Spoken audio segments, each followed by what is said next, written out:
if queer history has taught me anything, it's that I've never had a unique experience in my life. There's Mhm. always somebody who's had it first, had it similar, and got through it. And that's really important when we're dealing with a marginalized community that maybe, doesn't always see ourselves in media or see ourselves in our lives and be able to find support the way that we need it. I found a lot of Yeah. support and a lot of encouragement through learning about queer and drag history. Hey, hi, hello, and welcome to the Queer Vision podcast. Today we sat down with RosenRiot, a local queer drag artist and activist here in the Triangle and Triad area. They put together Work for Liberation, which is a drag show that happens annually supporting Palestine. It's really cool. Um, and by the time this comes out, their third one will have concluded. This is a really cool conversation talking about activism, what you can do to support your community in the ways that you can, which is oftentimes a theme on this podcast. And I am your co-host, and this is your other co-host, Hi, I'm Becca. and we're the Queer Vision Pod. Keep watching.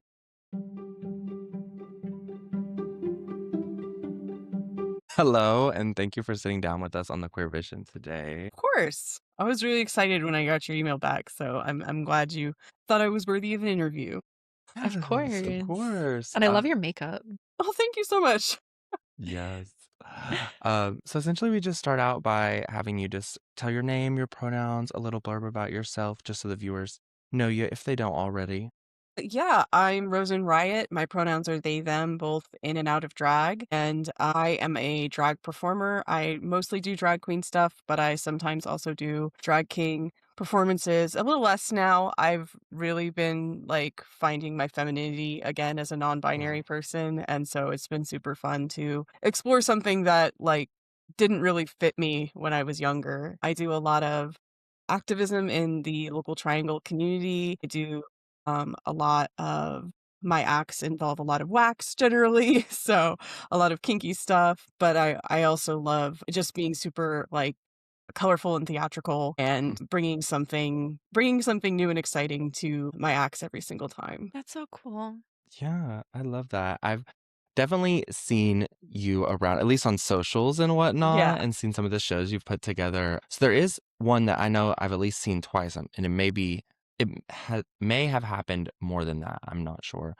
But the one that you do for like Palestine, I Yes, know I that's, do. yes. There's a third one coming up. So, Awesome. yeah, this is going to be our third year. It's called Work for Liberation, a drag show for Mhm, Palestine. And every year, I get together everybody who's been outspoken about Palestine and basically has the free mhm, time and is willing to do it. And we put on this drag show. All the proceeds go to the previous 2 years, it's gone to the One Body Initiative, which is a mhm, local Raleigh founded organization that's run by Swana people in order to send money to Gaza.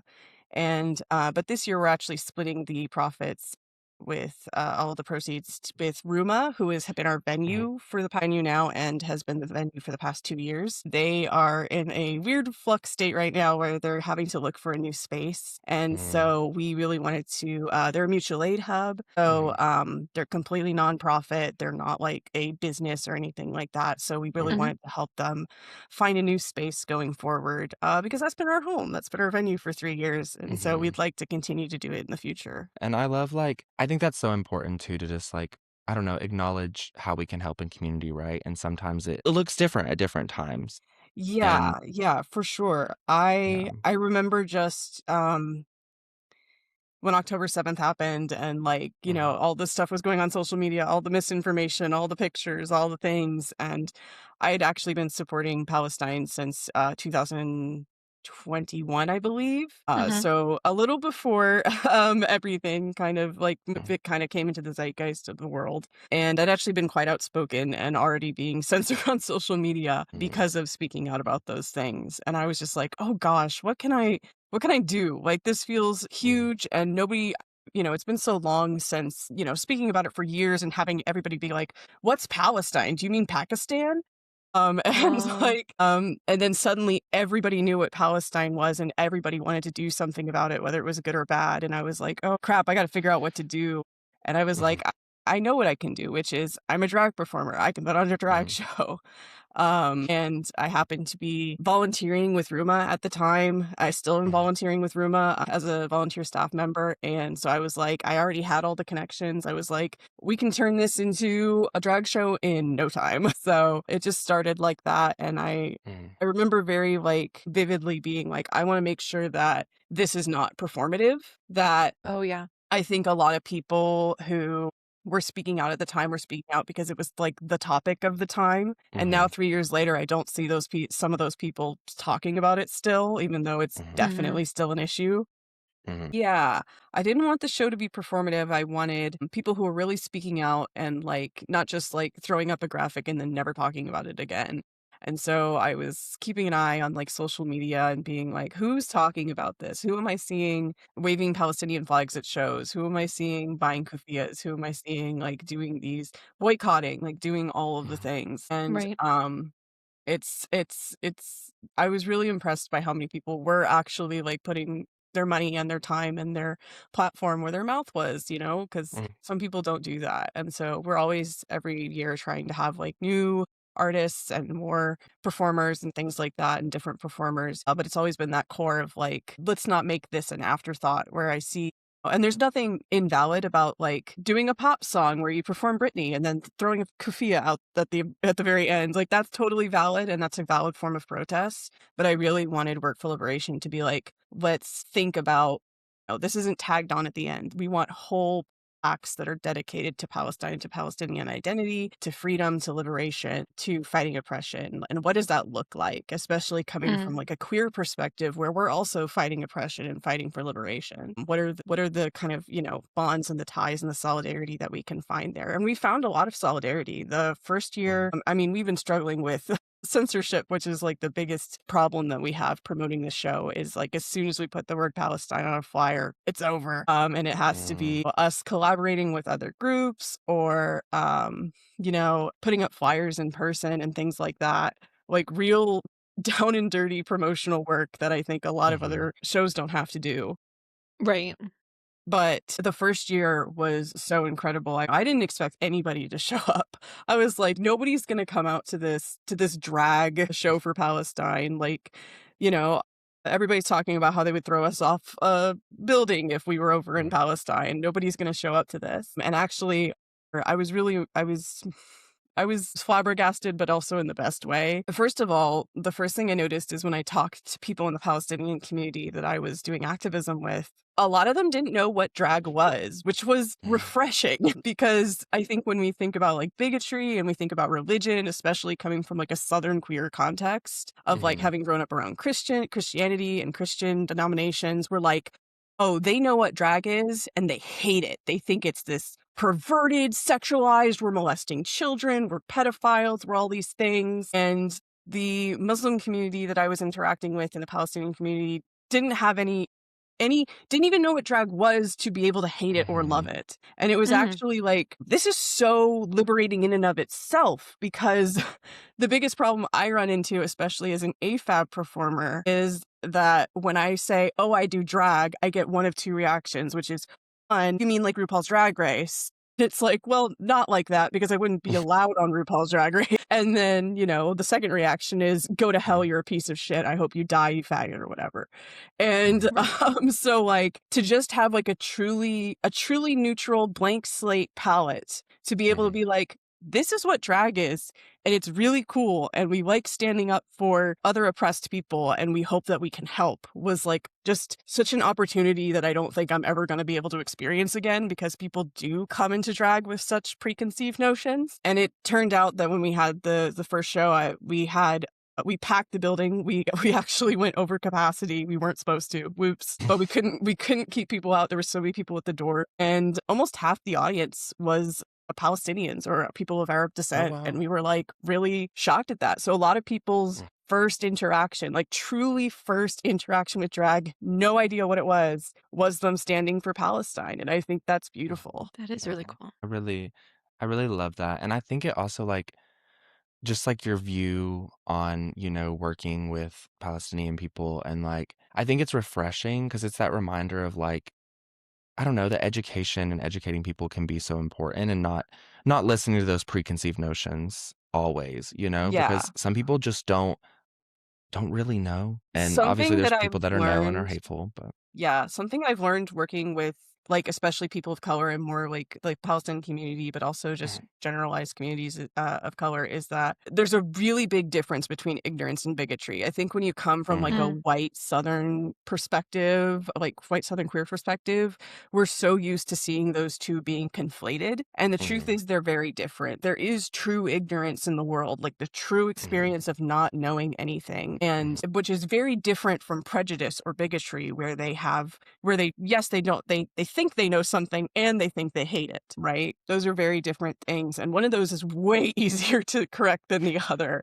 And so I mhm, really appreciate like ignorance now. I really am like, oh, mhm, thank God you're just ignorant. Like that's mhm, something that's fixable, that's something that we can educate about, that's something that I can work with, as opposed to, if you hate my guts you're not going to listen to me anyway. So I yeah, think that I is think very learning true. that difference has been a super helpful thing. I think that also helps with like patience then too, because like once you get that reality of like not everybody knows the things that I know, and like obviously if people are being bigoted and mean, I'm not going to give 'em my time. But like Yeah, as soon as I see that somebody just doesn't understand this thing or doesn't know what this thing is, it kind of helps you like refresh your own like energy supply to talk to other people about it because you're not as 100%. frustrated and you're not like, ugh, another one. You're like, okay, I get to tell you about one of my favorite things. Like, which I think that is Yeah, when refreshing. people were coming up to me, like people at protests were coming up to me and being like, "Hey, Rose, I saw that you're hosting this event. What's drag?"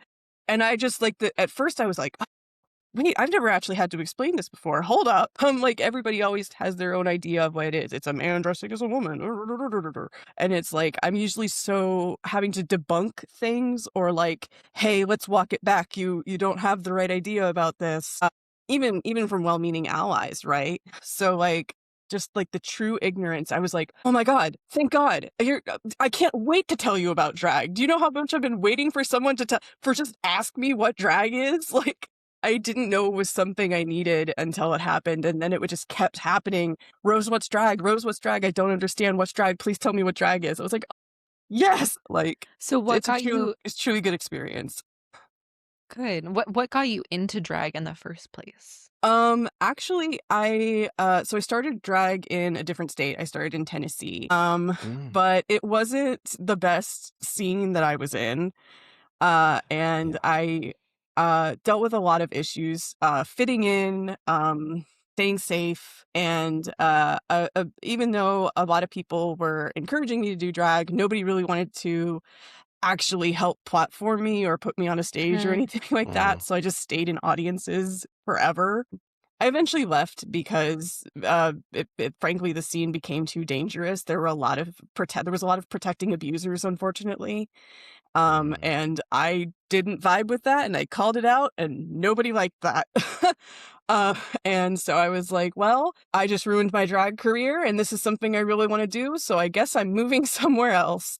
And I literally moved to North Carolina because I knew one person here, and it was different than Tennessee, and that was it. I had never been here before. I'd never visited. I'd never vacationed or anything. I could move here completely blind just to get away from where I was. And that was during COVID too. So moving during COVID to a place that I'd never been before was kind of crazy. Yeah. But I really love it here.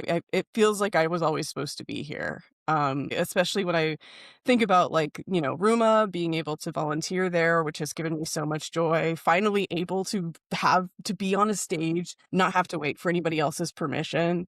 And it's not to say that everything here is perfect. Obviously, we mhm, still live in a state that, a lot of its legislatures don't like us, don't want us here. Obviously, there's still, I face a lot of prejudice mhm, even within the drag community, just being an AFAB artist. But, it was interesting when I was in Tennessee. I remember having a conversation with one of the other performers there. And to be fair, the other performers, it was a lot of drag kings. It was a lot of drag AFAB mm, queens. It was a very diverse community. But I remember having the conversation. Basically, the takeaway was you're not going to be able to move somewhere else and find the love and the support for your art that you are here. And mm. that kept me in Tennessee much longer than I think I should have been there. was that Yeah. idea that if I go anywhere else, I can't find anything similar. And in fact, I moved Mm. somewhere else and I found everything better. Turns out it's not normal to have like a person come forward with a story of abuse every month. That's actually not normal. Who would have Yeah. guessed? So yeah, I was having to kind of unlearn some very the tolerances that I had learned for some very horrid things, frankly. And yeah, it was really, it was a tough move, but I'm really glad I did it. And I started at Glitter Hour, Ruby Deluxe with Ruby Liqueur, which at the time was one of the only stages, I believe, for APRAB performers. This would have been about 2020 or 2021. Yeah. Yeah, when things started opening up. And uh yeah, and then I really just loved it. I really just loved it. But I also think I definitely come from a different perspective than a lot of other performers. When I Mhm. lived in Tennessee, while I wasn't really allowed to perform or encouraged to perform, I did have a lot of opportunities to learn about drag. There was a lot of workshops and specifically drag history workshops. I got to meet Mm. a traveling drag historian, Dr. Lady J, not to be confused with the Lady J, but Dr. Lady J, who is a drag historian and drag performer. Being able to have this really robust history of queerness and drag and ballroom and things like that, all those adjacent things, has been super helpful in my drag. And Mhm. I wish everybody had, honestly, if there's one thing you can clip and take on Instagram, please go follow Dr. Lady J and please read Mm. her amazing dissertation on drag history.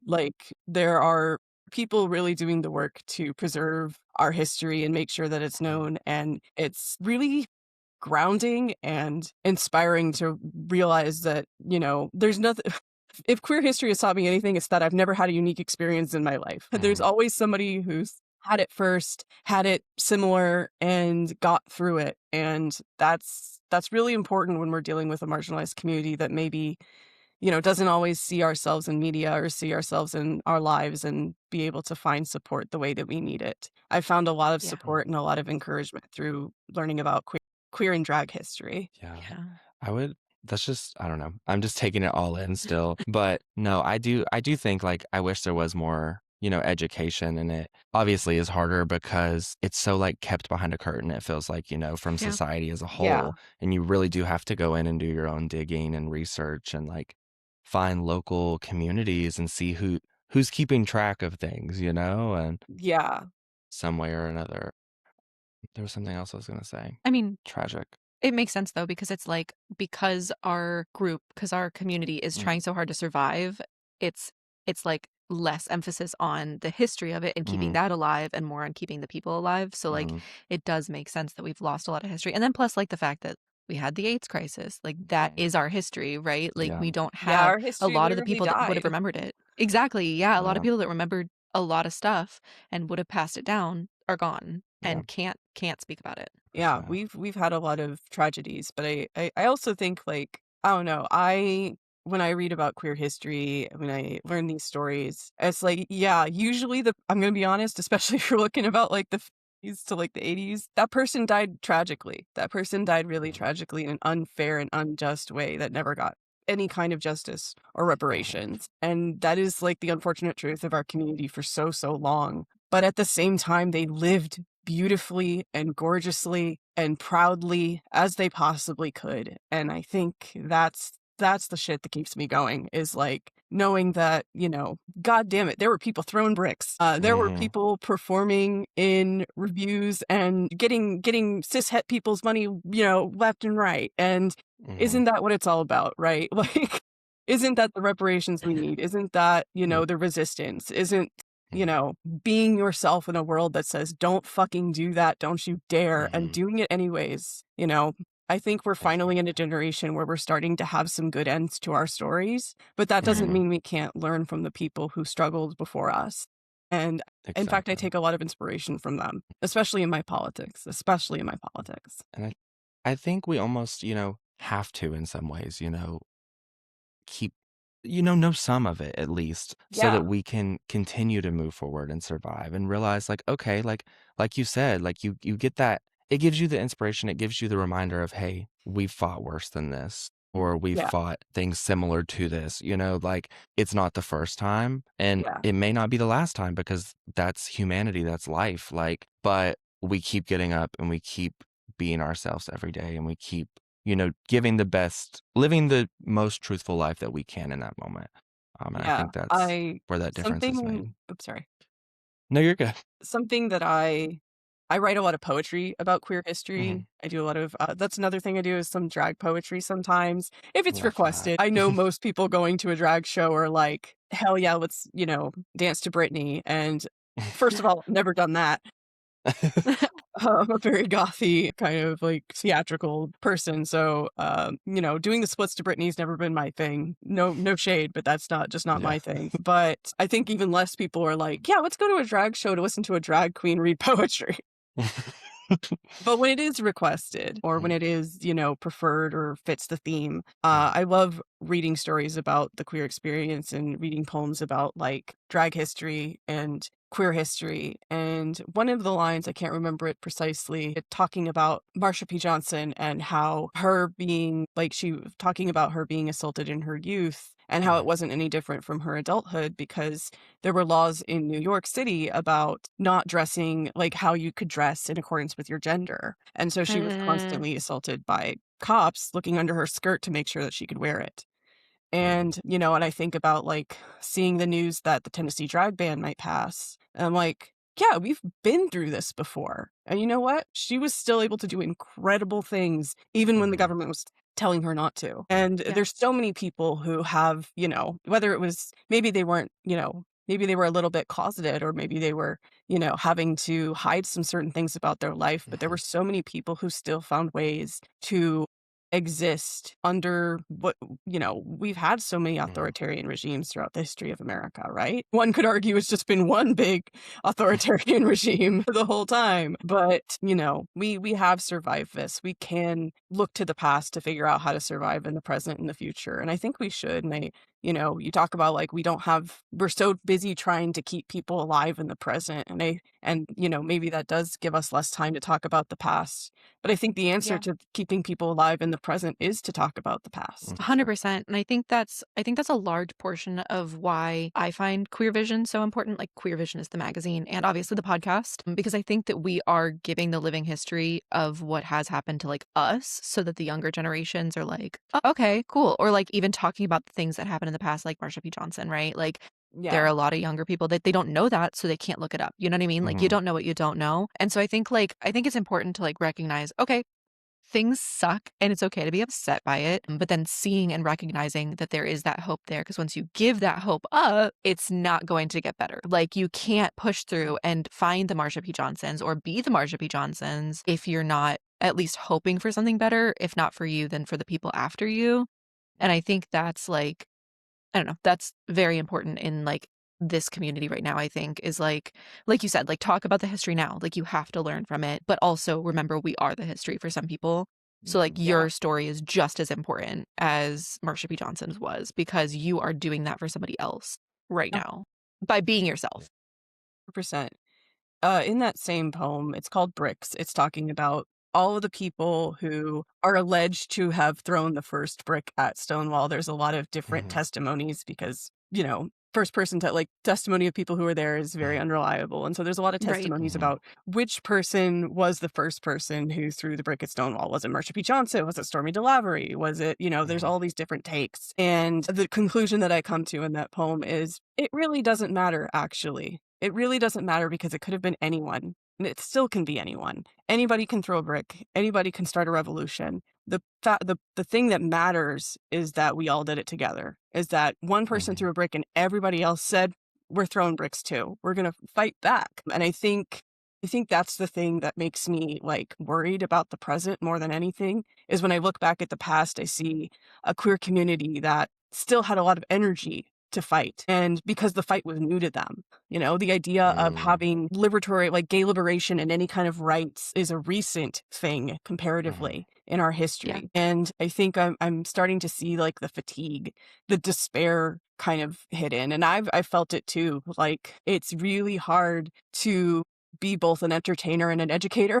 Um, Because on the entertainment side, I have all these people who are escaping kind of reality and trying to go to a drag show and ignore the rest of the world. And then as an educator, I'm like, but you have to pay attention to what's going on in the world or we can't escape it. And these things are constantly, warring within myself. And sometimes I've fallen into despair myself of like, you know what, I'm tired. Like how many times do I have to say this? Like, how many times do I have to say that, our history matters and that liberation matters and that we should be listening to marginalized communities, that we should be having solidarity and intersectionality? How many times? It gets tiring, but, I think that's where I get worried is I'm like, is this generation just too damn tired? Is this community just too damn tired? And, I don't think anybody can blame us, right? We're going through it. Yeah.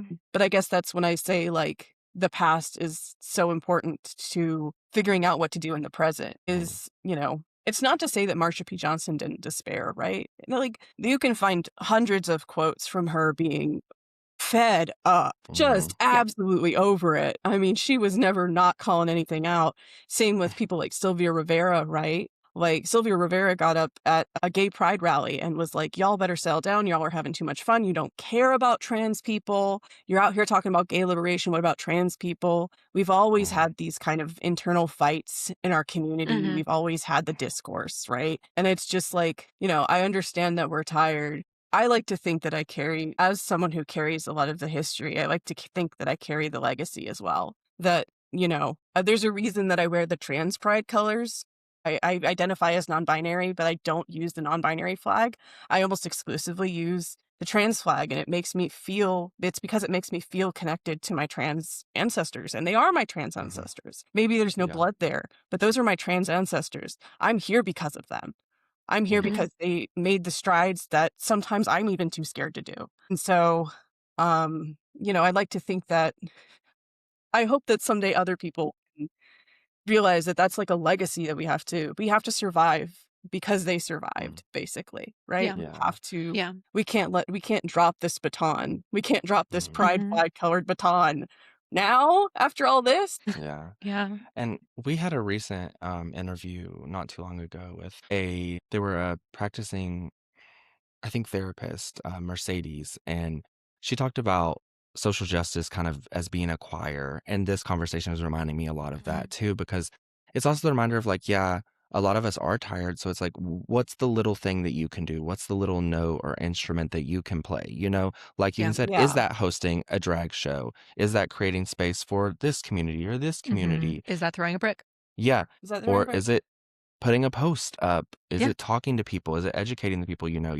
There's so many ways, I think, to aid. I don't want to say the revolution, but like kind of It the is the revolution. revolution. It is the Like revolution. there's so many ways to aid the growth that we're making as a society and the Yeah. direction we want to go.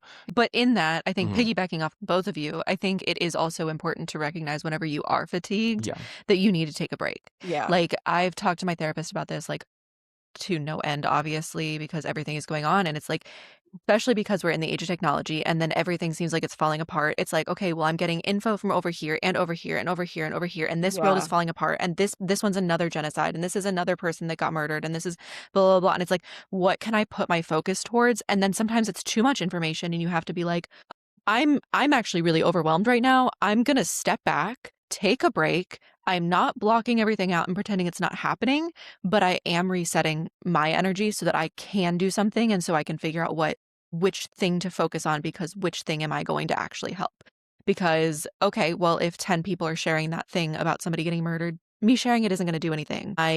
Can I go over here and help volunteer at Siembra, right? Or can I go over there and do something at like the soup kitchen that's helping like all of the people in this area that are struggling because of our economy, right? Like Yeah. it's okay to step back and be like, okay, I can't give my everything to every single thing that's happening. And also, I can't get upset about every single thing that's happening because I don't have that much. Like, I have to take care of me too. So step back and breathe and then figure out which thing to focus on and figure out what your part is. It's such a hard thing to do. I've struggled with this a lot lately because I've definitely felt the fatigue of doing all the things that I do, especially as a disabled person. I already am starting from it's just a small well of energy and, capability. But, it's interesting. Think s- I think in a way, to get a little meta, to get a little psychological about it, something I struggle with is like when I go up and not so much these days, but for a while there, I was doing so many speeches at protests, so many speeches at rallies. And the strange thing about doing speeches at rallies is immediately you realize there's too many people doing speeches at rallies. Like that's kind of the least needed thing Right. that the movement needs right now. Is like it's important, but people giving speeches at rallies is dime a dozen right now. What we need is people doing the Excel spreadsheets, people doing the Google Drives, I'll do that. people doing the list work, people putting up flyers in their community, people able to do logistical work, like where is all of our stuff going to go? People who know how to sign leases and do legal documents. Like that's the most important thing to the revolution right now, to any kind of movement, to anything like that. And yet I go up there and I stand up and I do these political speeches and I'm like, oh God, I'm just reinforcing it. I'm just reinforcing that this is cool, and it's cool, but it's not needed right now. It's something I've actually pulled back from because I was like, I need more people to realize that it's not about the big grand speech that you do, once a month at a rally. It's about the daily things. It's not even as grand as like, yes, I volunteer at Ruma and I get to connect with a lot of, marginalized communities that way. It's even just as simple as, hey, did you check on your neighbor today? Did you make sure that they have, enough food or enough water, or maybe they're short on baby formula? Like, did you, make sure that the homeless person who hangs out around your apartment complex, maybe they need a little help. Maybe they need resources. Maybe they don't know where the nearest White Flag shelter is and it's going to get cold.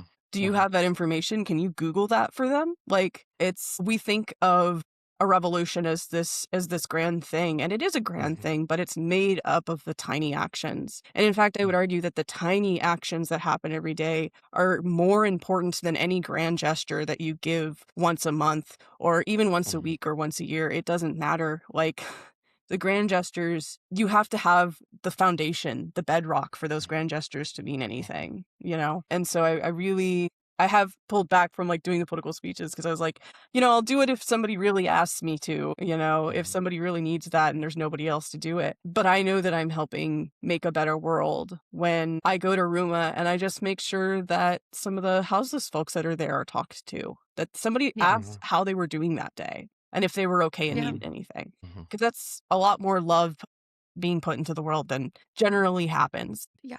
Unfortunately. Yeah, and I think like it's so important, like the thing even about like your neighbor and just the people around you. Like and I even find myself struggling with it a lot. Just we're disconnected a lot as a society, We go to these community spaces like cafes and stuff, and everybody pops a headphone in and Yep. doesn't look to the left or right of them and gets into their work. And these are places that I do think, used to be more based on community. And you would be like, oh, hey, like, how are you today? Hey, random neighbor that I've seen like 10 times, but I ran into you at Walmart and now we're best friends. Or like, or like the classic womanhood thing of going into a bathroom and becoming best friends with somebody, Yeah. Yeah.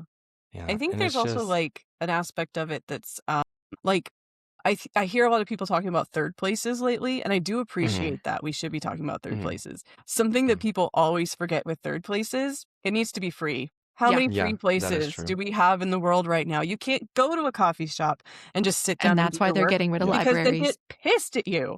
And they're like, how dare you not buy my coffee and just be working here and stealing all my Wi-Fi? Like it's something that you fully stole from them and took out the door. And it's like, we don't #capitalism. have third places that are actually free. Yeah, that is so true. And it's Sad, it's sad. frustrating, Yeah. disappointing. There's a lot of words for it. Yeah, there's a lot. Angry making.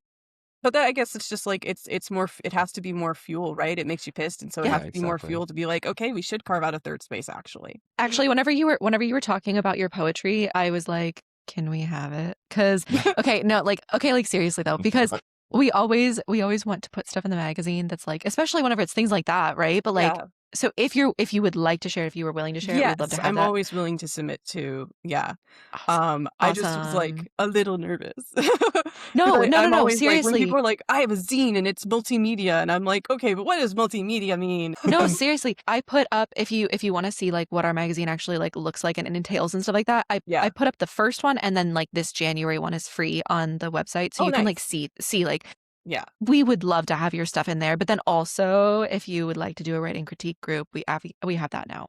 We're gonna do a writing critique group. Writing critique, okay. Ooh, nice, yes. Yep, so that's gonna be in February. It's the second Monday, so you can sign up for that still. Yeah, Yeah, you for you sure. should come. If Honestly, I not would love to meet you February, more. it kinda kills me because of work for liberation, and then That's fair, I go that's fair. through, like, a severe mourning period of, like, 3 weeks, but we don't gotta Hey, get into it. April? Yeah, it just March? I Did you just just close skip? my eyes after work for Well, liberation, and then I but then am in there's the another month. 3-week mourning period. Oh, Yeah. I see now, And then, Okay, and then yeah. April. Okay, I wasn't mathing with a calendar. It's fine. Yeah. I can't. No. Whatever, shut up. Well, I'm so excited for the next show. It's so exciting. It's gonna Yeah, be I at hope you all Ruma are as able to well. come. I know it's, like, right before the Super Bowl, which most people don't care about, but apparently some people care about, and I was like, "No, we're too I care late about the for that." halftime show. That's true, Halftime yeah, show's gonna be cool. it's the day before, you can still get to the halftime show. Yeah, What? When is the event? yeah. Hmm? We don't know when the Super Bowl is. Yeah, I When's don't know when Yeah, I the don't Super know what the Super I Bowl didn't is. even it didn't even register to me when people were like, "Oh, it's you're having the Work for Liberation on the first weekend of February. You know that's gonna conflict with the Super Bowl, right?" I was like, "No, why would I know that?" Who knows? Who cares? Who sports? Yeah. It's just a Jeopardy What date question I is could it? not answer. Could not have imagined being a Jeopardy Said question. first weekend. Bro. You said first weekend of February, so that'd be what? That'd be The 7th. I 7th. think it's actually the 7th. 2nd because of the way that it was. Oh yeah, because it starts on a Saturday. Yeah, it starts on a Oh, Sunday, so it's on the Oh, it starts on Saturday. Sunday. Okay. First Saturday. period. Okay. We don't have an event yet. No, let's Yet. go. Yeah, right. No. That's what I always We have keep to tell adding people. They're them. like, "Rose, can you come to this?" And I'm like, "I can't commit to anything." No, It's it's hard. impossible. I really want to try my best to be there though, because I have wanted to be at the other two, and there's always been something going on. So, well, as we are getting more to like the 45-minute, and I know we were chit-chatting about logistical stuff, was there anything that you wanted to talk about that we haven't really got to touch on today yet? Not really. I was like I was going to ask you at the top, can I talk about Palestine? And so we're Yeah, good. of course. Yeah. Yeah.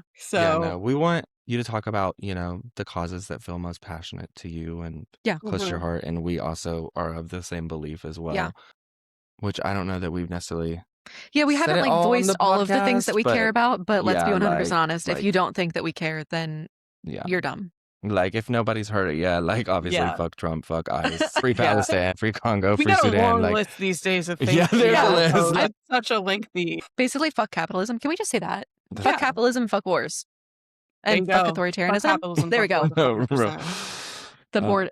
The broadest But no. spectrums, I guess. Yeah. This has been amazing. It's Yeah. been so nice to like talk to you, especially like I feel like it's always fun when there's someone that like I know of in the community, but I don't like know. So it's been nice to like get to really know you. I've been performing more in the triad lately. I live Mm. in Carrboro, so like going either to Raleigh or to the triad, it's Mhm. about the same distance. So I've been performing in the triad a lot lately, and so I've just been missing everybody in the triangle, and I feel like, Mm. God, nobody knows who I am anymore unless they live in Greensboro. But I love thankful that. for every gig we get, right? Booked and blessed. Yeah. So, but I am If you're happy to be ever returning to Raleigh and the triangle and having a show there. So it always feels nice to come Yes. back home. I Mhm. say Good. living in Carrboro and working in Raleigh and having a 45-minute commute. No, I get it. Yeah, I know you also said like you do some like kink related stuff and that Yeah, kind I of do a vibe. lot of I kinky stuff. we have like Strut Slut, which is every third Saturday at the Dirty Bull in Durham. I've been looking So at that. And it's just timing and planning, but I've been listen, looking at we'll that. have to talk. March or April. We got you. Yeah, once I'm take off my morning attire and I'm able to come back to the world. Yeah. I mean, you can wear your morning attire there. It's true. It's true. We like black. Yes. Well, I don't go, but Yeah, everybody I who love goes likes how black. it's like, yes, I know It is a exactly what common you can kinky do. color, we'll say that. No, yes, that is real. Well, thank you so much again. We'll let you go and enjoy your Friday. Yeah. Thank you for being here. Yeah. Thank you so much for having me. I was a little Of worried course. because I was like, oh, I'm just sending this like mindless like application form. I hope they like me. Mm.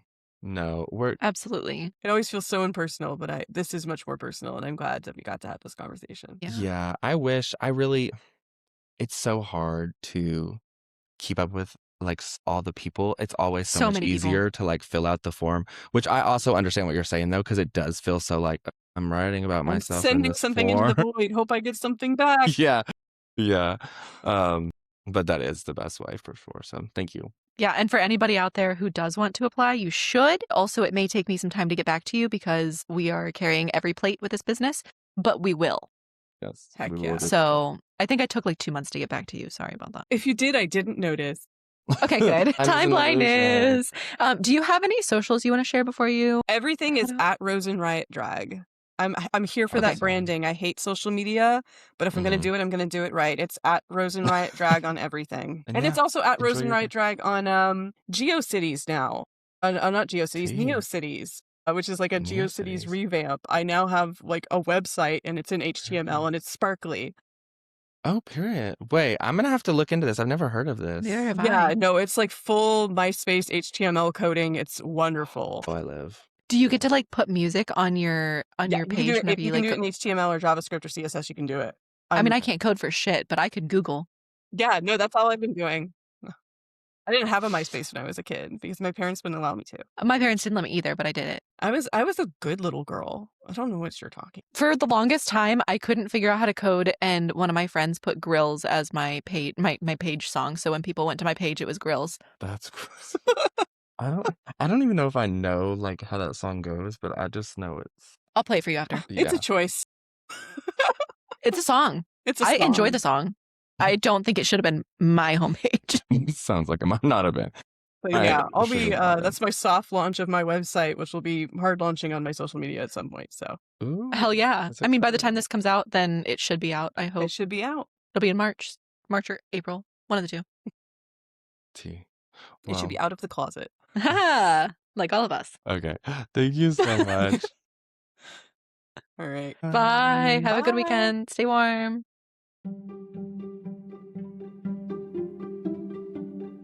Thank you so much for listening to this episode of the Queer Vision podcast where we interviewed RosenRiot. I hope that you got something out of this and figured out how you can take your part in this revolution or take care of yourself or found some events that maybe you want to go to, maybe, potentially. You can find more about us at queerlina.org. That's QUEEROLINA.org. And obviously go back and watch all the other videos that we've done because they're hella awesome and we've interviewed some really cool people. If you would like to do an interview, which you should, it's free and it's fun and you get a PDF of a magazine, then you should, and you should sign up. It's in our contact page. Yeah. Because who doesn't love a PDF Of the magazine. of the magazine? It's a cool magazine. Don't print it and don't distribute it. You can print it for yourself. You can print it for yourself. Maybe your mom. Maybe a gift. You can but, print it for your like, mom. Don't steal from queer people. But That's bad. also, But even if you paid for it, like yeah. we're Also, cutting this. you can also write some stuff into the magazine. That'd be cool. If you're a poet, maybe, or like an artist, or like an author. I don't know. Anyway, okay, yeah. So get involved. We love you. Okay. Bye. That was beautiful. That was the most rambly we've done, but I loved it. I don't know. I just saw you open your mouth like a little hot dog.